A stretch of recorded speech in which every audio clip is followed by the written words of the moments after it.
Lever right there. Leave her here on this side. Other side. Long back person before you. Okay, you know what? Forget about that. Just do this. Easier method. Like to call the meeting to order after we get musical chairs done here. Sorry. It's Thursday, May 16th, 2024. Call the meeting of Parks and Recreation Advisory Committee meeting to order. Before we get started, I'd like to recognize our newest member of the committee, Bo. Bo, thank you for joining us and welcome. Sure.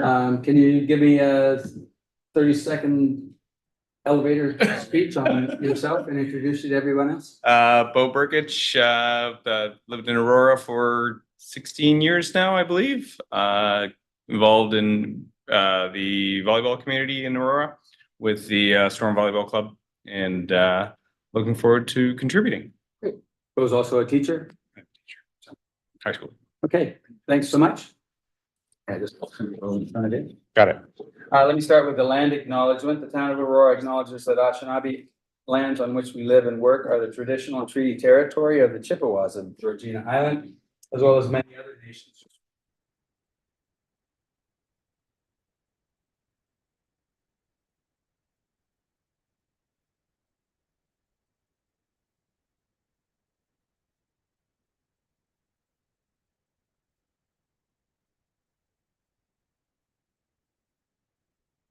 Aurora is part of the treaty lands of the Mississaugas and Chippewas, recognized through Treaty Number 13, as well as the Williams Treaties of 1923. A shared understanding of how the rich cultural heritage that has existed for centuries and how our collective past brought us to where we are today will help us walk together into a better future. Can I please get a motion to approve the agenda as circulated by Legislative Services, please? Shaheen? Irene, seconder. Any questions or comments on the agenda? Hearing none, I'll call the vote. All in favor? Opposed? It's carried. Thank you. Anyone have any declarations of pecuniary interest before we get started? No? Seeing none, then I'll move along. We had the minutes of the January 18th meeting in the package. May I have a motion to receive the minutes of the meeting of January 18, 24? Ring. Oh. Any questions, any errors or omissions that you want to bring to anybody's attention here? No? Can I get I'll call a vote then. All in favor? Opposed? That's carried. Thanks. We don't have any delegations this evening, but we do have a couple of matters for consideration. And the first one is 7.1, which is a memorandum from the Park Manager of Parks and Fleet regarding town park accessible playground. It's an update. Can I have a mover and seconder to put the item on the floor for discussion? Jesse, can I get a mover from you just to move this thing around? Thank you very much. Okay, thanks very much. How about Michelle, are you there? Okay, Michelle, thank you. I guess we're going to go into the questions. So the memorandum is regarding the town park accessible playground update. We want to receive that tonight, and that the Parks and Recreation Advisory Committee comments regarding the town park accessible playground update be received and referred to staff for consideration and further action as appropriate. Matt, would you like to speak to the item for the committee? I would. Thank you, Chair, and good evening, everyone. So quickly, this is just a quick update to this committee. Since we first brought this design forward in January, we did a bit of public engagement. So for anyone that's not familiar, we are upgrading the playground completely at Town Park with a focus on accessibility and removing some barriers. So we went out and we hosted a public information center in February at the Armory. We did a bit of online engagement through our Engage Aurora website. And we also did a bit of a standing display at the SARC for a couple of weeks with invitations to the public to enter some of that feedback online through an online survey. We also had a couple of conversations with people that I would consider experts in the accessible design world, that were very interested in the project. They use Town Park. They've got some of their own accessibility challenges. One of the most interesting pieces of feedback we received was sort of from the perspective of the caregiver and making sure that these spaces are not only accessible to the children, but so that the parent or child caregiver or supervisor that may have accessible needs can also be able to adequately play with their children. So I'm going to share my screen really quickly to share one of the drawings that we did include in the report package, just to give you a quick idea of some of the things that have changed. Is my screen showing clearly there? Looks like Yes, it. it is. All right, so just a quick overview. You'll see here where my cursor is on the left. This is a senior junior combination play structure with a full set of ramping and decking to accommodate a wheelchair. There is a, forgive the drawing, this isn't placed within Town Park. It's just a model of what the playground would look like. But there's a barrier-free access point right from asphalt here onto the play structure. So it goes right to the edge. All the surfacing is flush to grade. This structure in particular has features from recommend ages as young as 18 months of age, right up to 12.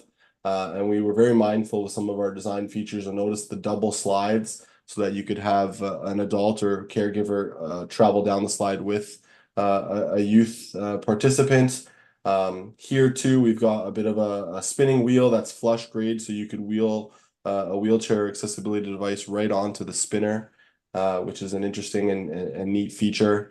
We also have a second spinner where it has sort of that supportive shell so that someone that didn't have full control or has mobility issues would sort of be comforted the way you would in a roller coaster that goes upside down, a bit more framing towards the shoulder to keep you in place. That same technique is used in the swing set where we've got an accessible swing attached with some regular traditional swings. You'll see here the toddler swing, and then an extra wide bowl swing that also accommodates different needs. And then we've got some more traditional features. This is a senior play, so it's got a bit more of a challenging aspect to it. You've got the traditional fire pole, and then on this side, you've got some decking, which is also meant to be accommodating if you're able to crawl up or easily put. This gap here is less than 12 inches, so they're nice, big, wide platforms that are very easy to climb up on. Right at the top here, this is another really cool one. So this is a roller, the kind you'd see almost at the beer store, but wider, and these little bars that go over top and across are meant so that you could, if you don't have lower function, full function of your lower body, you're able to be sort of pull yourself along.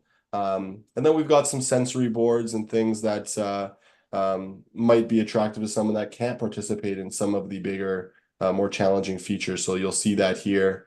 And then again over here. And again, yeah, one of the things we really wanted to take into account here was that full wheelchair accessibility. So that's why we've added the ramping. And there's a lot of space in between, and that's part of the design. It looks almost too spread out, but I assure you those are this is almost as much as we could fit in this playground. So next steps for us. The tender design closed today, so we'll be reviewing that document, making sure before we award the project that everything we like is accounted for. We'll be going back to council, I believe on June 4th is the date, to finalize and approve a request for a little bit of funding, but to offset some of the increased funding that we had to spend in order to incorporate some of this decking, which raised the budget a bit. We did apply for an Accessible Canada grant through the federal government to help offset some of that. So we're hopeful that that comes through. And otherwise, yeah, I wanted to present the design here for you. Take any comments or questions if you have them. Thanks. Thanks, Matt. Appreciate it. So it's over to the committee for comments, questions, anything you want to know about that, or any questions you have about the design. Let's hear them. Who's first? Michelle? Hi, sorry, I don't have a voice today, but I tried to type in the chat and I couldn't do it. So through you, Chair, I'm just wondering the footprint of the park, is it the same, or will you be taking additional space in the park as well? Matt? Through you, Chair, great question. The footprint is exactly the same. So we're not actually adjusting the concrete curbing that's in place. We're making a few repairs, and the new surfacing is flush to grade, so there's no step down into it, but it is the same footprint as existing. Thank you. Michelle, anything further? Yeah, thank you. One more, just because I don't really want to talk, but so that concrete barrier then, do you see that then having to be removed to ensure it's accessible? And then finally, the next agenda item, we're discussing the report back from the community, and did you use that report to look back onto this concept and ensure it addressed the concerns that the community brought forward? Matt? Through you, Chair. Great question. So there is, so the existing curb is there, but we're basically raising the surface of the playground, so there's no step down. And then right over here, and I believe in another spot somewhere over here, there's existing pathway that leads up to the playground. So there should be no barriers in terms of stepping up or stepping down. It should be completely flush. And to your second question, I'm not familiar. What's the second report that's going tonight? This is the needs assessment and the survey that went out to the residents regarding accessibility, et cetera. Okay, so all this is, Michelle's asking is whether, because you've been working on this now for about 8 months, whether that survey information has been included in this from an accessibility standpoint. Is that right, Michelle? Yeah. to be perfectly honest with you, through you, Chair, no, I don't believe I've seen the results of that particular survey. If I'm not mistaken, is this the one that Greg Perry's group is doing, the accessibility audit as part of I our believe so. trails? No, Yeah, no, so not the trails. Oh, no, okay. I'll certainly take a look at it now. Yeah, I haven't been shared that information as of yet. So no, happy to take a look and see if there's anything outside of this design that we haven't considered. We did take this report also to our accessibility advisory committee last Wednesday and once before. And we did have a couple one-on-one conversations with a few people on that committee as well. So happy to make sure I take a look at that before we finalize things and make sure there's nothing we've missed. But this playground has been designed by people who are specialists in accessibility. So it's not as though they're taking your advice, you're actually taking their advice on accessibility and the tools that are there, right? Correct. Okay, thanks. Michelle, any more? No? Other comments, Shaheen? So I have a question, and you may have already answered this through the chair. Oh, No, don't touch it. no judging. Just want to make sure you're. So here's my question. Through the chair, I'd like to know, so the mulch is being taken away? Yep. And the new surface, when and I mean, you've already may have addressed this, when it heats up, with the sun, will it affect children's, I know when they sit down that it, sometimes burns their skin, what's being used to ensure that the children are safe? Can you tell us a little bit more about that floor that I see there? And my other question is there anything being done about lighting? Because at night, that area is not very lit up. Through the chair. Matt? How about Through you? you, Chair, thank you for the question. So to answer your first question about the servicing, so you're correct. So all the mulch has been removed. This is a new sort of rubber tile system that I understand will be a bit lighter in color and doesn't have some of those same properties that heat up. It's one of the newer types of services, and we're actually looking to expand with available budget over the next few years to redo a lot of our mulch playgrounds with this same surface. So I understand, first of all, this is not the final color scheme. I understand it'll be a little similar to the color scheme that might be found in a more natural playground. So looking to John Abel Park, some of the stuff we're doing there with more of a natural earth tone color scheme that also has some color, obviously, because kids love color. But I understand the surface will not be too dark either for that reason. I don't know the specific metrics of how hot it can get, but I understand it's one of the newer surface types, so I expect that it wouldn't have any heat retention properties or very little, if so. And remind me, what was the second part of your question, if I may? Lights, is there any The lights, discussion yes, that's about right. changing or upgrading the lighting in their place, particularly because a lot of people are there in the evenings and sometimes that lighting isn't sufficient. Yeah, so I don't know exactly if we've so there's no lights incorporated within the playground itself. We are doing an LED conversion town-wide for some of our sports amenities. But that's a great point. So I'll take that back and see if maybe we can fast track the lighting around this playground because the LED lighting is a lot brighter. So that's a great point, but I'll take that back for consideration. Thanks, Matt. I have a follow-up question. Sure. Okay, so the floor also, question is like, how many years before we need to replace the tiling? Because like, what's the life expectancy through the chair? Matt? Through you, Chair. So the way we're doing this, it's not just a quick pour and fill. I believe they're in small tiles that form seamlessly together. So the idea is that the problem areas that you normally find that go first are sort of at the bottom of slides, underneath swings, areas where kids are jumping and landing frequently. So I can see it happening here at the end of these ladders. So the idea is that we could go in and replace 1 or 2 tiles at once instead of having to do a complete resurfacing. So it's sort of a time shift. So the normal lifespan of a playground is 25 years. Quite often surfacing, obviously, if it's mulch, it needs to be updated every year. That's not the case with something like this. I foresee maybe every 4 or 5 years having to do little spot checks and little problem areas, but overall it should last 10, 15, 20 years, depending on the spot it's in, if that makes sense. Manufacturer, does he provide like a warranty for it? Through you, Chair. Warranty? Not that I'm not actually familiar. I'd have to double check with that. Yeah. That's the only question I have. And I believe also that this surface was suggested because there have been in other, certainly not in our community, where there's been incidents of vandalism or people have put graffiti on it because it's a surface that you could do that. And so if that happens, we can quickly swap it out and not have to replace everything. Irene? Through you, Mr. Chair, this type of surface, what happens in a heavy rain?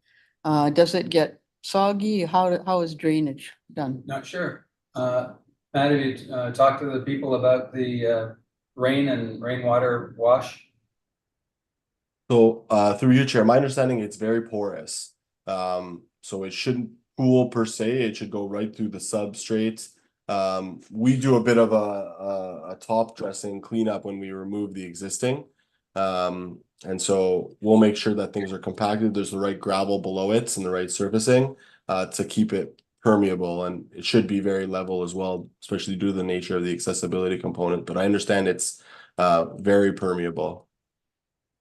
Yeah, I think that's important because we're trying to get away from hardscaping as much as we can so we can get the water draining right into the soil beneath rather than running off and having stormwater problems. So that's good to know. And so I'm glad you'll check that, of course, before we get the council, but that's a good comment. Thanks, Irene. Anything else? Just, I guess a further question, the splash pad that's there in the town park, it's still remaining? This is further over? I'm not that familiar with the playground. Yeah, the splash pad, and I'll say what I say, Matt, but you can correct me if I'm wrong, but the splash pad is due for an upgrade, but it's not going to be changed significantly. It's just going to be having some things changed in the splash pad that is more current. Is that correct, Matt? That's correct. Okay. Yeah, it's heavily used, so it's. Yeah, it's very heavily used and it's a valuable thing, but it's not going to be expanded, I understand. It's just going to be upgraded so the equipment works a little bit better than it has before. Is that correct, Matt? Just want to correct with you or check. Yeah, exactly. We're just changing one main feature and a couple of the heads on some of the floor components, and a bit of the surfacing is being repaired and replaced. Good. Okay, others, I can't see anybody else up there. Have a question? Jesse, anything from you? No? Let me add a couple of things then, because I've worked with the group on this. And I'm glad you brought up the lighting because there have been some circumstances in the town park area in the past where we've had undesirable activity, if I can call it that, in there. And so there's been questions about whether this upgrade should include different lighting, and Matt's talked about that, but also cameras and security issues there so that we can have not only a cleaner and a better place, but a safer place. So I hope that the comment from here will be recorded that we're concerned about the security of the place. We've had a couple of incidents where police have been called in there because there have had needles in the past and kids have picked them up out of the mulch. Now that's why we're getting rid of the mulch. This will be a lot better and easier to manage that, of course. But the whole notion of increased security or patrols or something of that nature should be commented on. So any other things, Matt, that you need to that you want to bring forward on this? Through you, Chair, or to you, Chair. No, nothing at this time. We did also post these renderings up on Engage Aurora for information. And I will take back these excellent points to our team. One of the things that was also discussed at the Accessibility Advisory Committee was the notion of some signage specific to sort of accessible accommodation and notifying users that there are portions of this that are meant for someone that has accessibility. So sort of a be mindful style signage. So that's another thing we're going to be looking for as an addition. Okay, and the last thing, because it'll come to council, do you have an idea of the increase in budget that you've somewhat threatened here, that it's not quite going to be covered with the budget authority that we have? We have it to you, Chair. We do have a bit of an idea. We got the tender package back this morning. So with some contingency and some other works, I believe the playground came in itself around 70K overboard. So we have to look into the accessibility grant we applied for covers about 60 of that. We won't know if we're successful for a few weeks. Actually, I think it might even be a bit longer, which will help offset that. And then there's some other contingency things and then a bit of money for the splash pad as well. So we're going to basically look at all of this in the next couple of days and finalize our report to council for June 4th. I think probably tomorrow when we look at all the numbers. So I don't have a hard number to give you today, but it looks like it could be around that.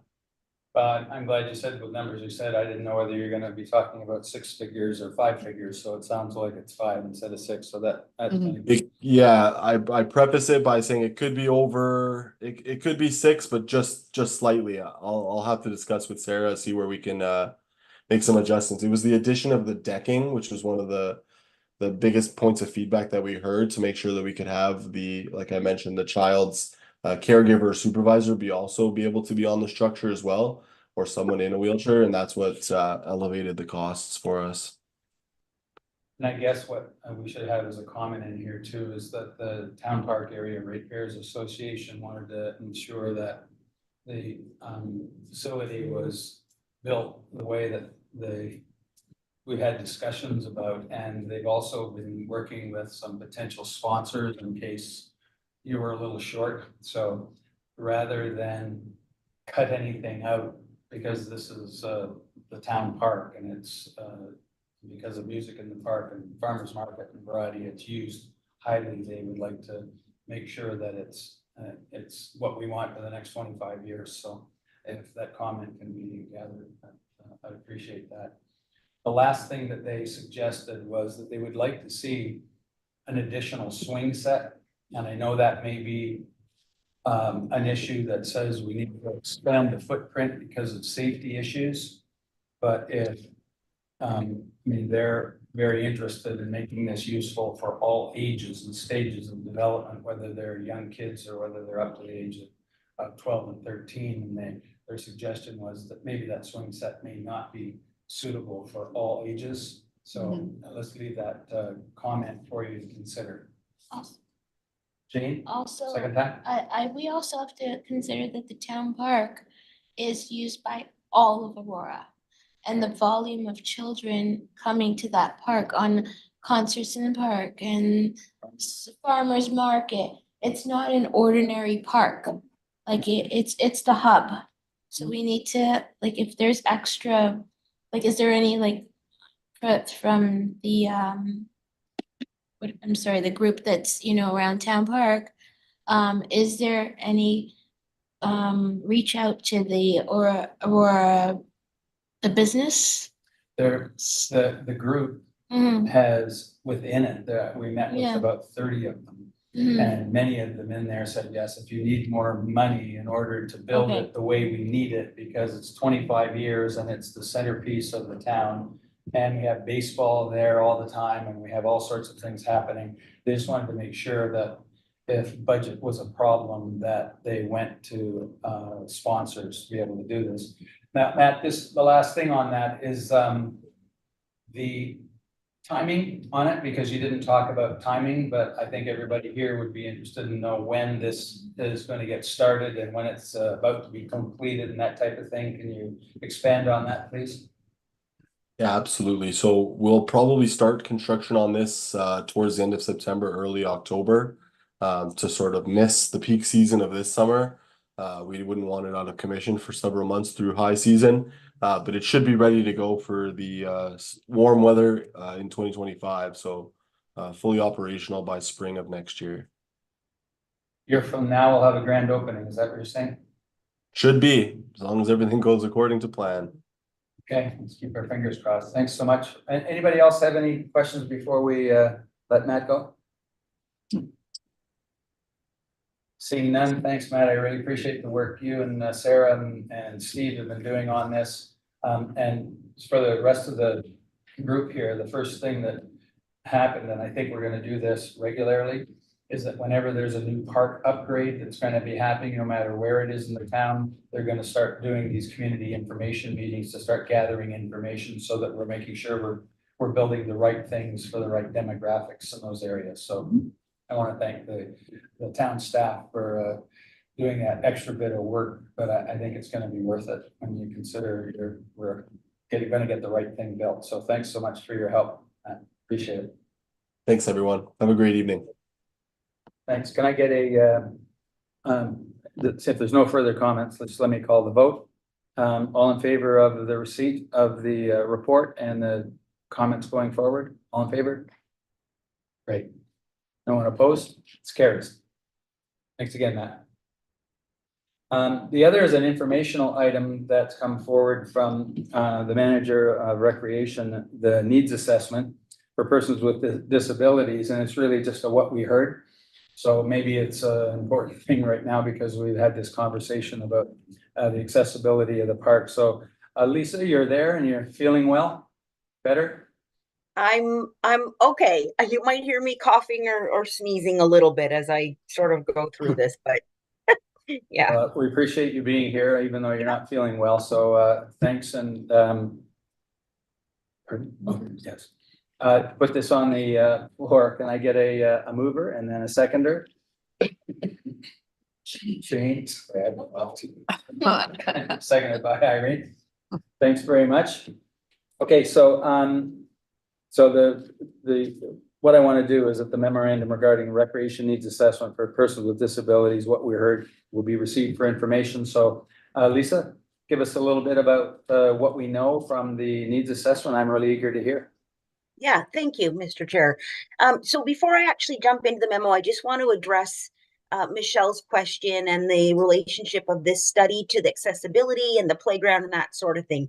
This study was mainly looking at programming. It didn't really look at the built environment, although we know to be able to do programming for persons with disabilities, we are going to need to look at our built environment eventually, and that there are going to be some modifications and that sort of thing, those sorts of things. There is some of that work going on, as Matt mentioned, with our accessibility advisor. We've done audits of all of our facilities and parks. So that work is going on, but this particular study looked at for the most part, programming. So when individuals with disabilities, come to our community centers, what do they want to see? What would make them feel comfortable? What kinds of programs would they like to see?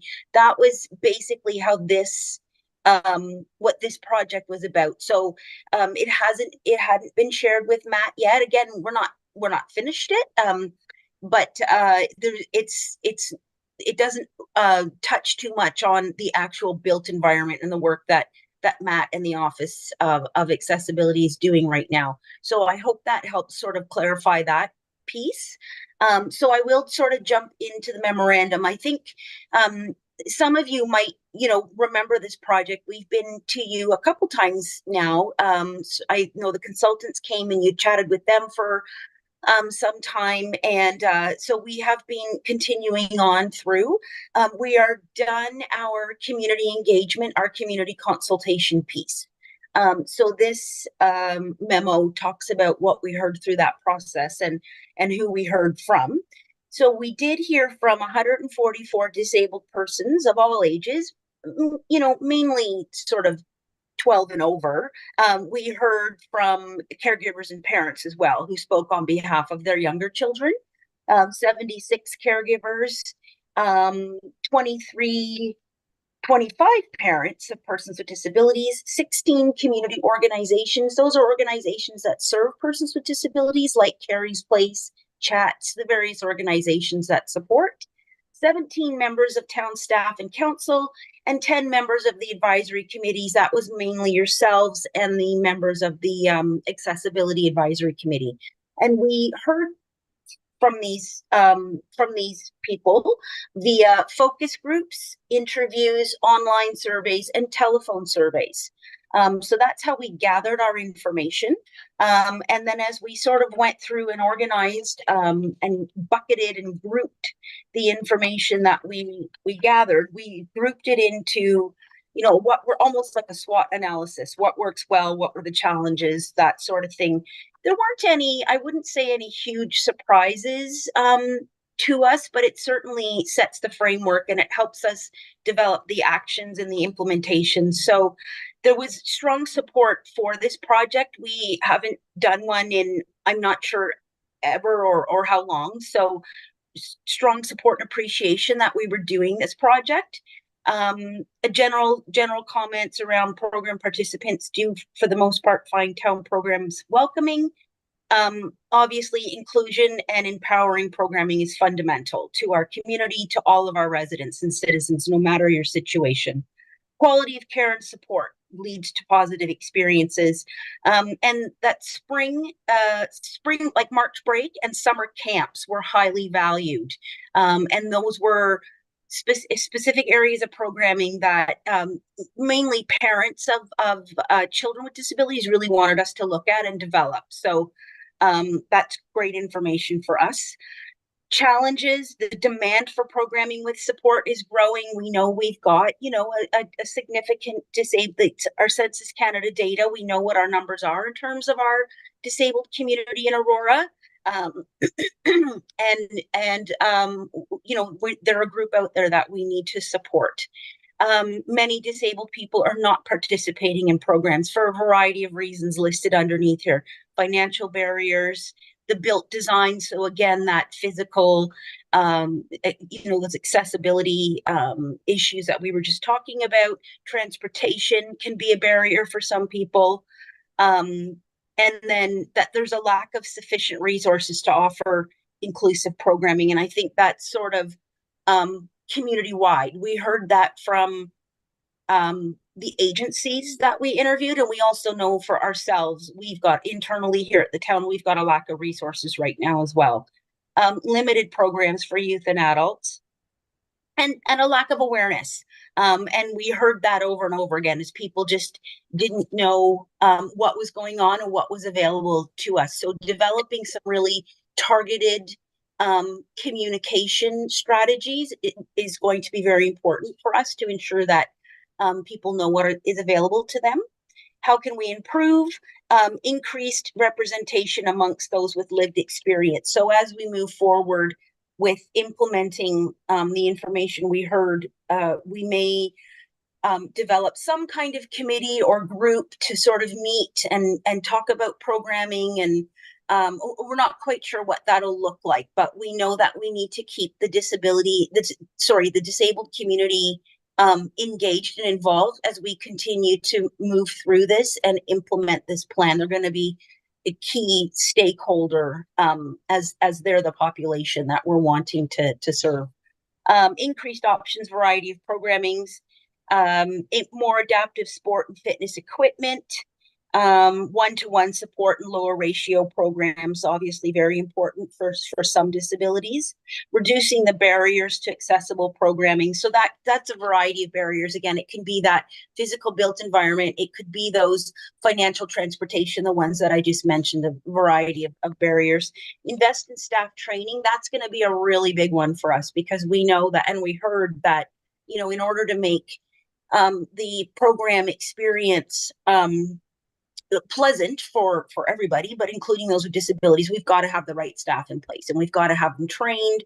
And it's a much different training than our general staff training that we're doing right now. So that's going to be a big one for us, is staff training. Improving awareness, again, that communication piece, and increasing the community engagement and collaboration, which is an area we see a lot of opportunity in. Again, as we worked through this and we chatted with those organizations like Chats and Carrie's Place, and through this process, we've built some really good relationships with them, and they now have a better awareness of what we're trying to do. We now have a better awareness of what they're trying to do, yet we're trying to serve the same community and the same population. So we see some real opportunities there now in terms of working with the agencies, and we've built some really good relationships through this process. So that's sort of the key themes around what we heard. Based on that, we have developed some goals.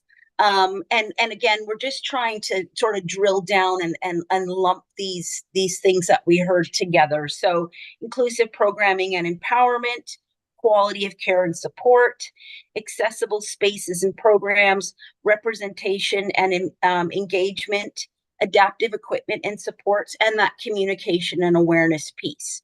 So where we're at now with our consultants is they are now developing the actions for these goals and the implementation plan, and the steps and the timelines and all that sort of thing that will be required to move this forward.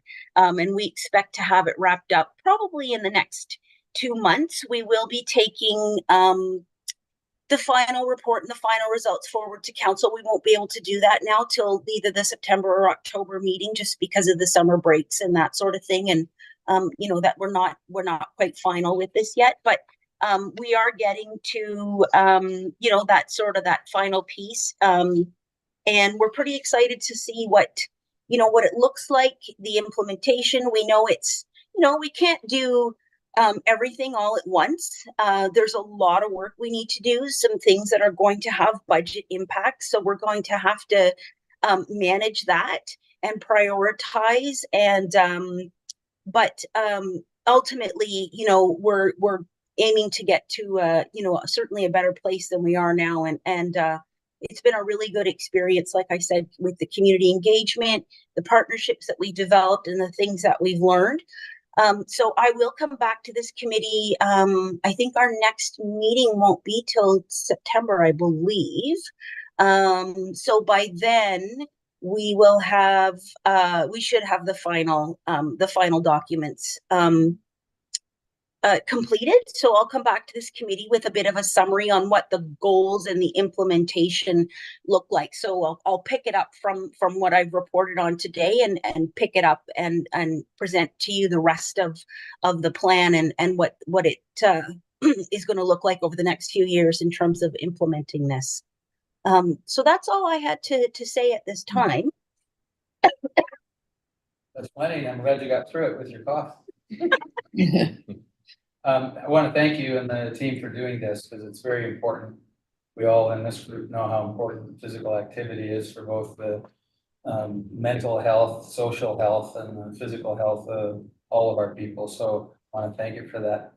And I know we're right at the front end of this, because you're doing the survey thing, so we're looking forward to hearing more about it. But let me ask the committee if they've got any questions or any comments they'd like to bring forward to you. I have one question.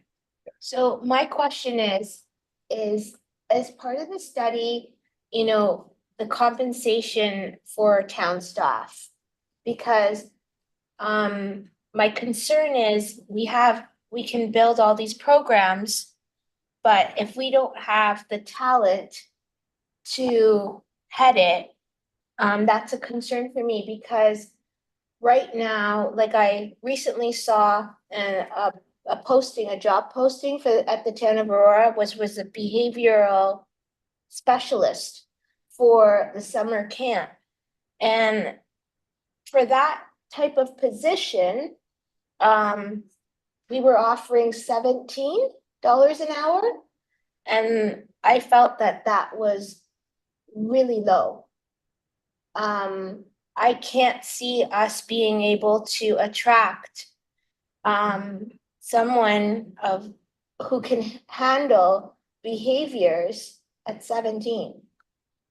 You know, just that was a concern for me. So like, if we have programs, we have to have the right talent to head the programs. And are we looking at what we're gonna do about the compensation for our town staff? Like, that's a concern. As a mom, I don't want my behavioral specialist to be only paid 17. Lisa, do you have a comment back on that, what Shaheen says? I do, through you, Mr. Chair. So that's an interesting comment you made, Shaheen, because that job, that particular one you just addressed, does need to be reevaluated. So there is an internal process of how jobs get reevaluated. There's documentation, there's market wage comparators, and then a wage gets assigned. So yes, that particular job does need to be reevaluated. We are aware that it isn't compensated where it should be, and that obviously affects the quality of the applicants. So typically what happens, and what I expect to happen with this project moving forward, is that we are going to identify some new positions, part-time for the most part, instructors, that sort of thing. Specialty, we would call them specialty instructors. So job descriptions and evaluation tools will need to be developed for those positions, and they will be and a wage will be assigned. So that's the process, is that there's quite a bit of documentation and evaluation. And then again, there's always a market comparator. They always go out and look at surrounding municipalities to see what the market comparators are. And then they'll assign what is hopefully a fair competitive wage. So we do see that happening through this project, that some brand new positions will need to be created, and the wage will be addressed during that process. Thanks. Shane, any more? No. Other comments from other members of the committee? Well, usually I have trouble. The survey, if you don't mind, when you did the survey, did you take a look at the number, or do we know the number of people that would qualify, I suppose is the word, as being having a disability in this community? Because I have a feeling it's larger than we probably realize.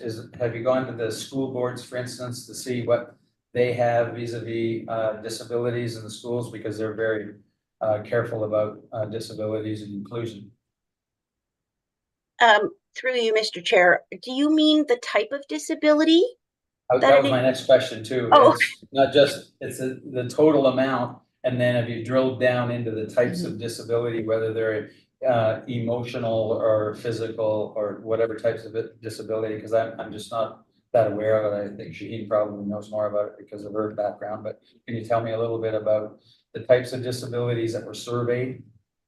Yeah, so through you, Mr. Chair, we do have that information. I don't have it in front of me, but we did ask for that on the survey. And if people were comfortable answering that question, we do have that. It's sort of going to be a part of the appendix of the plan.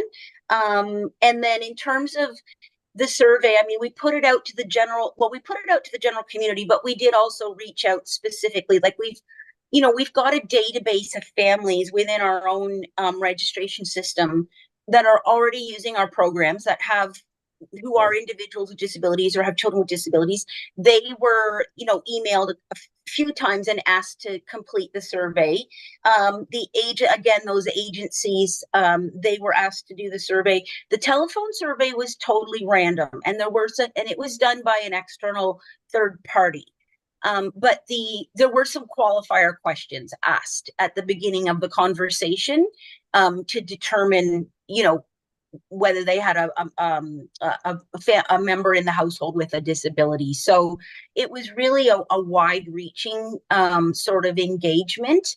I don't believe we specifically went to the school boards, because I think we knew we weren't going to get that. I mean, like you said, they have to keep the information private.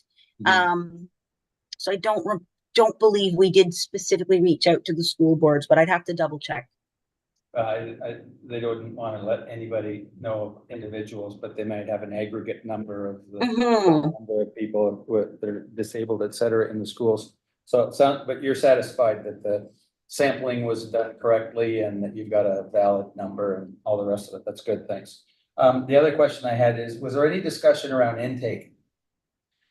Because I think some of the issues that we've seen in the past is that children are brought into a program and the parent may have assumptions and we may have assumptions, and those assumptions aren't the same because we just don't know the intake process. So is the intake process being looked at as well for how we identify various types of needs and special needs and disabilities? Through you, Mr. Chair, yes, that is going to be part of the actions. That was not a part of the survey. The survey was more those broader questions. But those are some of the actions that the consultants will work on in terms of policies and procedures that we need to have in place to be able to properly intake and serve this population, and to make sure that we've got all the information they need to have a good experience in the program. So I expect to see something around that in the actions. Okay, and so do you have a question? Yeah. Let me ask mine, and then I'll go. Yes, go to that's you. fine. Because the last, I don't want to lose track of it. Are there some good municipal models that you've looked at that seem to work better than others? And have you talked to our Northern Six or others that have done this in the past and have to, because we don't need to recreate the wheel. We can try to learn from other people. Or do you survey those other groups? Through you, Mr. Chair, we did. We didn't find too much within our Northern Six. We found some good examples. It seemed to be sort of west of Toronto. We found some good information from Hamilton and Burlington. We didn't. A lot of the North Six municipalities were currently doing what we're doing. Not in terms of this study, but currently doing what we were doing before the study. And hadn't taken on this kind of study yet. So I expect that, we're sort of a leader by having done this study. Some of our Southern York Region counterparts, those bigger municipalities, York, Vaughan and Richmond Hill Markham, they are doing a little bit more in terms of support staff training. We did get some good information around staff training and that sort of thing. So we have done a little bit of surveying in the GTA and gleaned some information from that. Yes. Great, thanks. Irene? Yeah, sort of following on, I think, from some earlier comments made around the support or the teaching, because you say invest in staff training and also increase one-to-one supports and lower ratio programs. In the schools right now, there is a dearth of support for teachers such that the teachers can't teach. I've got family members who are involved, and there can be such disruptive behavior in a classroom. What about in a program that you're trying to teach? If you have somebody with emotional behavioral problems, is when you're looking at staffing, will you be looking at support for the person who is leading your programming to, you know, to do some one-on-one with kids that might have real problems in being in a social setting? Sure. Lisa? Yeah, through you, Mr. Chair. So again, that's an issue I expect to be addressed through the actions. I think there's going to be some programs where it's just not possible to accommodate persons with disabilities in some cases. And we talked about that with our consultants who are persons with disabilities. And we talked about, like, is it possible to adapt every single program? And they themselves have said, no, it probably is not. Especially in our environment, we're a municipal recreation environment. So you know, our challenge is we're trying to serve the entire community, all ages, all abilities. So, like I said, I expect to see through the actions what is required from a staff support perspective for certain programs, and there's going to be some programs where more support is required than others. And again, and I think that staff training piece is going to play into it quite a bit as well. So yeah, I mean, that's a really, really important piece, and it is going to come down to support, staff training, resources available. I mean, right now for summer day camp, for any family who identifies that they've got a child with disabilities, we are able to provide a one-to-one support for that child. So they have a full-time support person with them all day long. And their child is, we do, you know, it's as much as we can, they're fully integrated into the day camp program. And in some of our other programs where we can't provide a one-on-one support person, we ask the family if they can provide someone or if the parent can come with them as a support person. So there's a variety of models and things we need to consider when it comes to that sort of thing. Okay. Thanks, Irene. Any more? No? Yeah, I guess that was kind of where I was looking at the intake and the model, because the schools are required to be completely integrated. And so therefore they have to, that's why you have the problems that we do in the classroom, and you're trying to avoid that problem. And it's not going to be easy. So I'm really interested in seeing what the intake and the model looks like. So thanks very much. Any others have any questions that they want? Jess? Yeah. I have a question, Mr. Chair. Sure. Through you. Lisa, you identified staff training as a key concern and something that you'd be looking at. I'm curious as to whether that would be addressed internally. You identified that staff training will need to change, right? It can't just be the same staff training that's offered to all instructors for a non-adaptive program. Is that something that would be addressed internally, or is that something that you'd be looking to maybe partner with some of these external organizations, seeking sort of not more professional, that's not the right word, but seeking advice from experts who are already providing these types of programs in other contexts for the disabled members of the community? Is that? Yeah, through you, Mr. Chair. I would say that, again, I'm going to, sort of wait to see what the consultant's actions and recommendations are. I'm going to say we will likely bring in third-party trainers for this type of training. We do that now, even with our part-time staff training. We bring in experts all the time to train on very specific topics that we don't have the knowledge or expertise internally with. And we'll work with our human resources department as well. They've got great resources, like external resources, that we can hire and bring in. But I would imagine that the majority of the training for our staff who are going to be working with persons with disabilities will need to be third-party professionals who do this, on a full-time basis. And so again, that will just be part of the plan, part of the budget, and we'll work it that way. Jesse, follow up? No, that's wonderful. Thank you. Okay, thank you. Any other comments from anyone? Hearing none, I'll just close the this section of it and call the vote to receive the report. All in favor? Opposed? That carries. Thanks very much. Lisa, I really appreciate it. Anybody have any new business before we adjourn? Want to bring anything up? I have new business. Pardon me? I have some new business. Oh, okay, Lisa. That's okay. Shoot. Through you, Mr. Chair. I just wanted to talk to the group and let you know that June is Recreation and Parks Month.